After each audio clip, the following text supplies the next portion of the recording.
शंकर शंकर भगवान का एक परम भक्त था सुखदेव।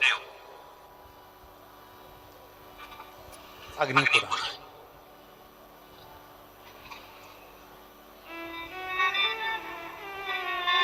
गीता प्रेस गोरखपुर के अग्निपुराण 292 नंबर पृष्ठ का ये संवाद है महाराज। सुखदेव शिव का परम भक्त, भगवान शंकर का परम उपासक।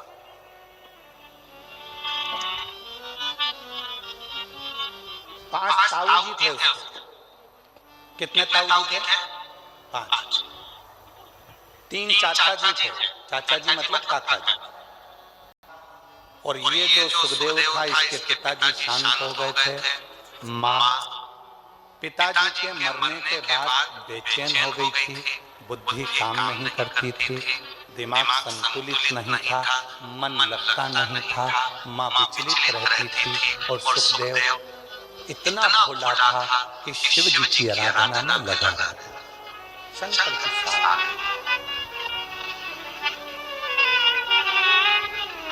शिव के साधना सुखदेव कर, भगवान शंकर की साधना में सुखदेव लगा हुआ। जरा कथा पर ध्यान देना, बहुत जीवन की सार्थकता सिद्ध करने वाली कथा है। 3 दिन मिले हैं इसलिए आपको कथा ही कथा देने का हम लोग।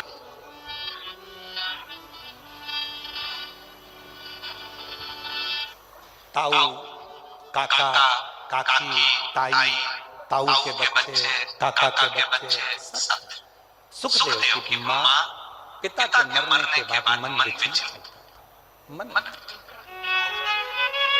किससे? सुखदेव उसका नियम था शिव जी के मंदिर में जाकर 1 लोटा जल चढ़ाना, मंदिर की झाड़ू लगाना, पोछा लगाना। आप में से कई मेरी बहनें हैं, कई मेरी दीदियां, कई मेरे जीजा।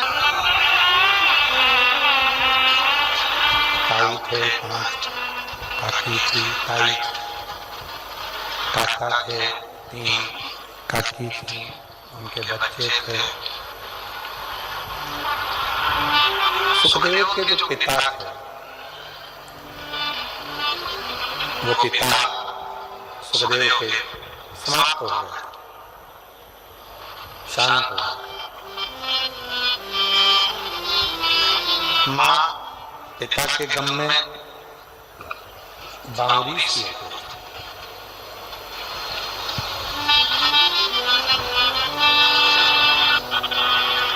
सुखदेव का नियम था कि शिव जी के मंदिर में जाकर झाड़ू लगाना, पोछा लगाना। दुनिया के लोग हंसते, दुनिया के लोग बाद में हंसते हैं, सबसे पहले अगर कोई हंसी उड़ाने वाले होते हैं तो अपने ही होते हैं। ताने देने वाले यदि होंगे तो पहले अपने होंगे।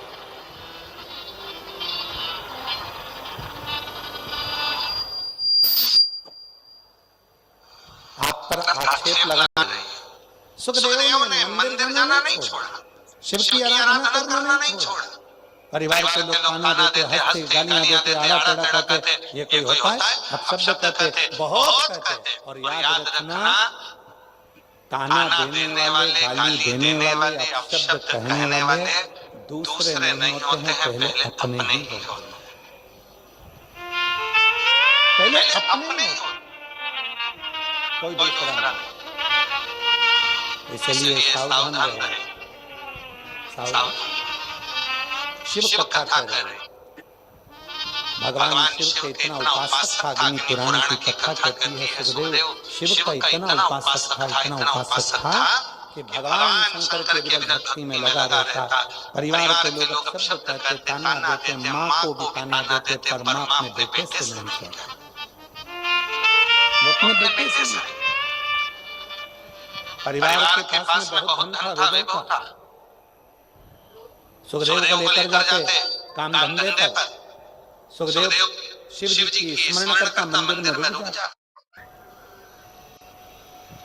शिव की भक्ति करता। अब एक दिन, 2 दिन, 3 दिन ऐसे निकलते चले गए। सुखदेव के भाई परिवार वाले साथ में लेकर जाते काम धंधे के लिए और सुखदेव को भी मजदूरी जैसा काम करवाते, तो भी सुखदेव अपनी माँ को आकर नहीं, सुखदेव जब माँ को आकर नहीं बताता, समय बीतता गया। एक लोटा जल शिव जी को चढ़ाता रहा। एक दिन बाबा भोलेनाथ ने ऐसी कृपा कर दी, सुखदेव के स्वप्न में आकर कह दिया, सुखदेव कल सुबह जल चढ़ाकर जब आए तो यहाँ घर को छोड़कर चले जाए।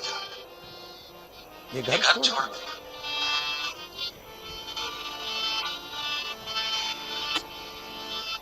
इस घर को छोड़ कर सुखदेव घबरा गया।